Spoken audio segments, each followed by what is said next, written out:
समाजात वाढत चाललेल्या अंधश्रद्धा आणि बुवाबाजीच्या प्रवृत्तीवर कडाडून प्रहार करत प्राध्यापक श्याम मानव यांनी बुवांच्या पायावर डोकं ठेवणाऱ्यांना राजश्री शाहू महाराज, महात्मा ज्योतिबा फुले आणि डॉक्टर बाबासाहेब आंबेडकर यांचे विचार समजलेच नाहीत असे स्पष्टपणे नमूद केले. ते बुवा तिथे बाया या जाहीर व्याख्यानात बोलत होते. या कार्यक्रमाचे आयोजन अखिल भारतीय अंधश्रद्धा निर्मूलन समिती, बिरसा क्रांती दल आणि विविध सामाजिक संघटनांच्या वतीने करण्यात आले होते. महात्मा ज्योतिबा फुले यांच्या जयंतीनिमित्त आयोजित या कार्यक्रमात प्राध्यापक मानव यांनी अंधश्रद्धा, ढोंगी बुवाबाजी आणि समाजातील त्याला मिळणारे राजकीय आश्रय यावर तीव्र टीका केली. त्यांनी आपल्या भाषणात स्पष्ट शब्दात सांगितले की शाहू फुले आंबेडकरांचा विचार हा विवेक, समता आणि वैज्ञानिक दृष्टिकोनावर आधारित आहे. या विचारांना खऱ्या अर्थाने स्वीकारले असते तर कुठल्याही बुवाच्या पायाशी नतमस्तक होण्याची वेळ आली नसती. राजकीय नेत्यांवरही त्यांनी उपरोधिक टीका करत म्हटले की कितीही बाबांच्या पायावर डोकं ठेवलं तरी आम्ही आक्षेप घेत नाही, कारण ती तुमची योग्यता आहे.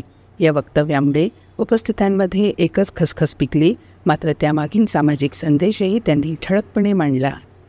या कार्यक्रमाला माजी मंत्री शिवाजीराव मोघे यांच्यासह विविध सामाजिक संघटनांचे पदाधिकारी, कार्यकर्ते, विद्यार्थी आणि नागरिक मोठ्या संख्येने उपस्थित होते. सभागृहात प्राध्यापक मानव यांच्या विचारांना जोरदार प्रतिसाद मिळाला. कार्यक्रमादरम्यान अंधश्रद्धा निर्मूलनासाठी जनजागृती करण्याची गरज अधोरेखित करण्यात आली.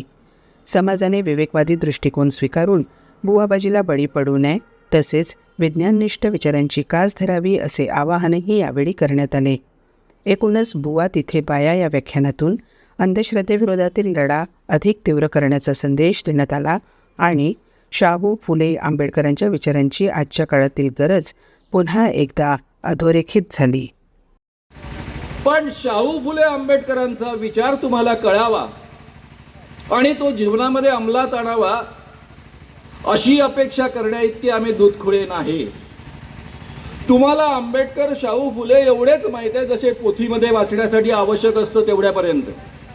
लोकांना पोथीमधल्या गोष्टी सांगण्यासाठी जेवढं लक्षात ठेवून सांगायच्या तेवढं तुम्ही करू शकता.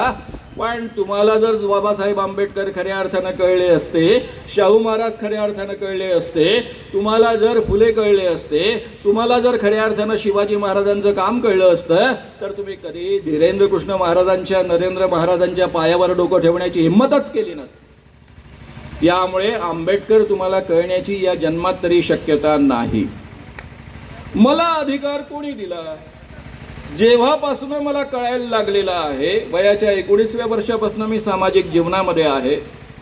आज माझं वय 74 वर्ष आहे. मी एक पत्रक काढलं, त्यामध्ये जगन वंजारी यांनी सही केली. ते पत्रकार होते लोकमतचे. सिद्धार्थ सोनटक्के लोकमतचे पत्रकार होते. जेमिनी कडू लोकमतचे पत्रकार होते.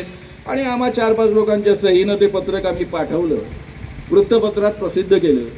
अतिशय मोठं आयोजन होतं. जवळपास 2-3 लाख लोक त्या कार्यक्रमाकरता येतील या पद्धतीची पूर्वतयारी होते. आणि रासू गवईंनी तो प्रतिष्ठेचा मुद्दा न बनवता तो कार्यक्रम रद्द केला. त्यावेळेस आम्ही त्यांचं जाहीररित्या कौतुकही केलं होतं. त्यांनी तो प्रतिष्ठेचा मुद्दा बनवला नव्हता. अशा रासू गवईंचे, जे आंबेडकरी विचारधारेचं प्रतीक महाराष्ट्रातलं काही अंशी आहे असं मानलं जातं, त्यांचे चिरंजीव आहेत म्हणून नव्हे, पण ते स्वतः आंबेडकरी विचारांचे आहेत असं म्हणतात, म्हणून या पद्धतीचं ऑब्जेक्शन मी उपस्थित केलं. त्यावर आमचे देवेंद्र फडणवीस असं म्हणाले, श्याम मानवला हा अधिकार कोणी दिला? ते कोण असं म्हणणारे की आंबेडकरांचं नाव कोणी घ्यायचं आणि कोणी घ्यायचं नाही? ते केवळ त्यांना कोणी विचारत नाही म्हणून प्रसिद्धी करता असं बोलतात. पहिला मुद्दा प्रसिद्धीचा. देवेंद्र फडणवीस आपण ज्या काळामध्ये चड्डी घालून शाळेमध्ये जात होता, त्या काळामध्ये मी तरुण भारताचा मोठा लेखक होतो. त्या काळामध्ये विदर्भातल्या 11 जिल्ह्यांमध्ये मी कोणत्याही जिल्ह्यामध्ये भाषणाकरता गेलो तरी मला केवळ पाहण्याकरता लोक जमा होत असत की हा तरुण भारताचा लेखक ज्याचं आपण नेहमी वाचतो तो कोण आहे हे पाहण्यासाठी. तर मला प्रसिद्धी आणि या गोष्टीबद्दल कोणी सांगायला लागलं तर मला फारच आश्चर्य वाटतं या गोष्टीत. मी पत्रकार आणि वक्ता म्हणून संपूर्ण महाराष्ट्रात आणि देशातल्या अनेक प्रांतांमध्ये आधीपासूनच प्रसिद्ध आहे. त्याकरता काही मला वेगळं करण्याची गरज नाही. देवेंद्र फडणवीसजी, तुम्ही जरी 8-10 बाबांच्या पायावर डोकं ठेवलं, 50 बाबांच्या पायावर डोकं ठेवलं, नरेंद्र महाराजांसारख्या भ्रष्टाचाराच्या यात पकडला गेला म्हणून सरकारी नोकरीतनं काढलेल्या माणसाला जगद्गुरू म्हणून त्यांच्या पायावर डोकं ठेवलं. लोकांना फसवणाऱ्या राधेमाच्या पायावर डोकं ठेवलं. धीरेंद्र कृष्ण महाराजांच्या पायावर डोकं ठेवता. मिळेल त्या बदमाश ठग बाबांच्या पायावर डोकं ठेवता. आम्ही कधीच ऑब्जेक्शन घेत नाही, कारण तुमची ती लायकी आहे, तुमची ती योग्यता आहे. यानंतर पत्रकारांनी प्रश्न विचारल्यानंतर देवेंद्र फडणवीस असं म्हणतात की असं इतिहासामध्ये नाही आहे.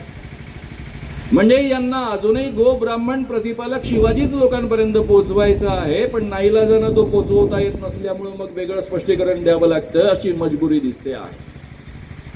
हा धीरेंद्र कृष्ण महाराज नावाचा 27 वर्षाचा 28 वर्षाचा पोरगा, याची अक्कल इतकी मोठी आहे. आता आपले मोदीजी देशाचे पंतप्रधान त्याला छोटा भाऊ म्हणतात. हे सगळे लोक त्याच्या पायावर एवढे मोठमोठाले लोक डोकं ठेवतात. आणि याने 3 वर्षापूर्वी वक्तव्य केलं होतं की तुकाराम महाराज जे आहेत एवढे मोठे संत का झाले, कारण त्यांची बायको जिजाऊ त्यांना रोज मारायची आणि ती रोज मारहाण करायची, त्यामुळे ते अतिशय त्रस्त झाले होते. ते आपल्या बायकोवर प्रेम करत नव्हते आणि आपली प्रेमाची आणि भक्तीची सगळी भावना त्यांनी देवासोबत जोडून घेतली आणि त्यामुळे ते एवढे मोठे संत बनले. विद्रोही तुकाराम, ज्यामुळे त्यांचा पुढे मर्डर झाला. ते विद्रोही तुकाराम, चातुर्वर्ण्याचं संपूर्ण श्रेष्ठत्व खतम करणारे तुकाराम, चमत्कार विरोधी तुकाराम, लोकांच्या अंधश्रद्धा दूर करणारे तुकाराम, ब्राह्मणी वर्चस्व नाकारणारे तुकाराम, या तुकारामांना यांनी बायकोचा मार खाणारा एक साधा माणूस ठरवला. आणि तो मोठा संत का झाला, कारण बायको त्यांना रोज मारहाण करत होती म्हणून त्यांनी देवावर प्रेम केलं, बायकोवर नाही केलं. अशी अक्कल पाजळणारा हा माणूस आहे. आणि अशा माणसाच्या पायावर जेव्हा भूषण गवई सारख्या मोठ्या न्यायमूर्तींनी CGIने डोकं ठेवलं, त्यांचा आशीर्वाद घेतला, हे दृश्य जेव्हा आपण सगळ्यांनी पाहिलं त्यावेळेस आपल्यापैकी अनेक लोक अतिशय व्यथित झाले. मी त्यावेळी का व्यथित झालो त्याचं कारणही तुम्हाला सांगून टाकतो. दुसऱ्या कोणत्या एखाद्या CGIने धीरेंद्र कृष्ण महाराजांच्या पायावर डोकं ठेवलं असतं तर आपलं ऑब्जेक्शन असण्याचं कारण नव्हतं. वैयक्तिक कोणी काय करायचं हा ज्याचा त्याचा अधिकार आहे. मी स्वतः भूषण गवईंची किमान 3 व्याख्यानं ऐकली आणि त्यामध्ये बोलताना ते असं बोलले की आंबेडकरी विचारधारेमध्ये माझं परिपोषण झालेलं आहे. म्हणजे थोडक्यात मी आंबेडकरी विचारधारेचं दूध प्यायलेलो आहे. ज्यांनी आंबेडकरी विचारांचं दूध प्यायलेलं आहे असा माणूस, रासू गवईंचा पुत्र, जेव्हा अशा एका ठग बाबाच्या, लोकांना लुबाडणाऱ्या, ठगवणाऱ्या, लोकांच्या अंधश्रद्धा वाढवणाऱ्या बाबांच्या पायावर डोकं ठेवतो, त्यांचा आशीर्वाद घेतो, तेव्हा मला हा आंबेडकरी विचारांचा प्रचंड मोठा अपमान वाटला. आणि म्हणून मी म्हणालो की यानंतर CGI गवईंनी कधीही पुन्हा आंबेडकरांचं नाव घेता कामा नये.